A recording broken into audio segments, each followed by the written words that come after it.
కర్ణాటకలో ఇటీవల కన్నడ భాషా ఉద్యమం మళ్లీ చెలరేగిన సంగతి తెలిసిందే.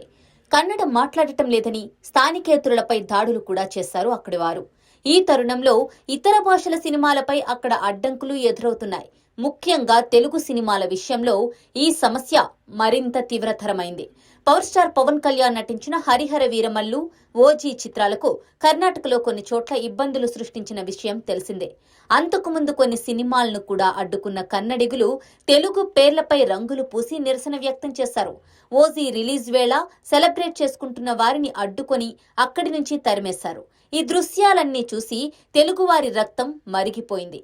మాకు టైం వస్తుంది, అప్పుడు తెలుగోళ్ల సత్తా ఏంటో చూపిస్తామంటూ సోషల్ మీడియాలో పెద్ద ఎత్తున సవాలు చేశారు. అయితే రిషబ్ శెట్టి నటించి దర్శకత్వం వహించిన Kannada movie Kantara chapter 1 October 2న ప్రపంచ వ్యాప్తంగా రిలీజ్ కాబోతోంది. గతంలో వచ్చిన కాంతారా నేషనల్ వైడ్ గా బ్లాక్ బస్టర్ అయిన సంగతి మనకు తెలిసిందే. దీంతో ఆ చిత్రానికి ప్రీక్వెల్ గా ఈ మూవీని తెరకెక్కించారు. ఎప్పటి నుంచో వేచి చూస్తోన్న సమయం రానే వచ్చినట్లు తెలుగు ప్రేక్షకుల్లోని ఓ వర్గం కాంతారా చాప్టర్ 1 బాయ్కట్ కి పిలుపునిస్తోంది. ఈ నేపథ్యంలోనే #బాయ్కట్ కాంతారా చాప్టర్ 1 అనే హ్యాష్ ని ట్రెండ్ చేస్తున్నారు. తెలుగు సినిమాలపై కన్నడ వాళ్ళు చూపిస్తోన్న ద్వేషంపై ప్రతీకారం తీర్చుకునే టైం వచ్చింది. కాంతారా చాప్టర్ 1ని బాయ్కట్ చేసి టాలీవుడ్ ఐకమత్యాన్ని వాళ్ళకి చూపిద్దామంటూ నెటిజన్లు కామెంట్ చేస్తున్నారు. ఇదే సందర్భంలో కొందరు జూనియర్ ఎన్టీఆర్ ని కూడా విమర్శిస్తున్నారు. ఓవైపు కన్నడ వాళ్ళు మన తెలుగు సినిమాల్ని ఆడకుండా అడ్డుకుంటోంటే నువ్వు మాత్రం కన్నడ సినిమా ఈవెంట్ కి వెళ్లి తెలుగోళ్ల పరువు తీస్తావా అని కొందరు పనిగట్టుకొని జూనియర్ ఎన్టీఆర్ ను ట్రోల్ చేస్తున్నారు.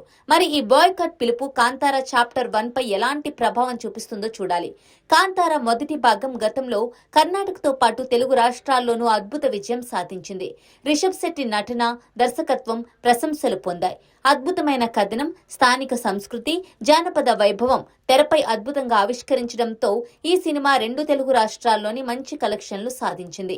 ఆ సినిమాకు ఊహించని స్థాయిలో ఆదరణ లభించడంతో ఇప్పుడు రాబోతున్న కాంతారా చాప్టర్ 1 పై కూడా భారీ అంచనాలు నెలకొన్నాయి. అయితే కన్నడ భాషా ఉద్యమం కారణంగా ఏర్పడిన ఈ పరిస్థితులు సినిమా విజయంపై ఎంత ప్రభావం చూపుతాయనే ప్రశ్న ఇప్పుడు సినిమా సర్కిల్లో చర్చనీయాంశంగా మారింది. తెలుగు ప్రేక్షకులు మాత్రం తమ అసంతృప్తిని సోషల్ మీడియా వేదికగా బహిరంగంగా వ్యక్తపరుస్తున్నారు.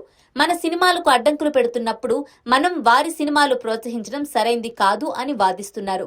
మరి తెలుగువారి ఈ నిర్ణయంపై మీ అభిప్రాయాన్ని కామెంట్స్ ద్వారా మాకు తెలియజేయండి.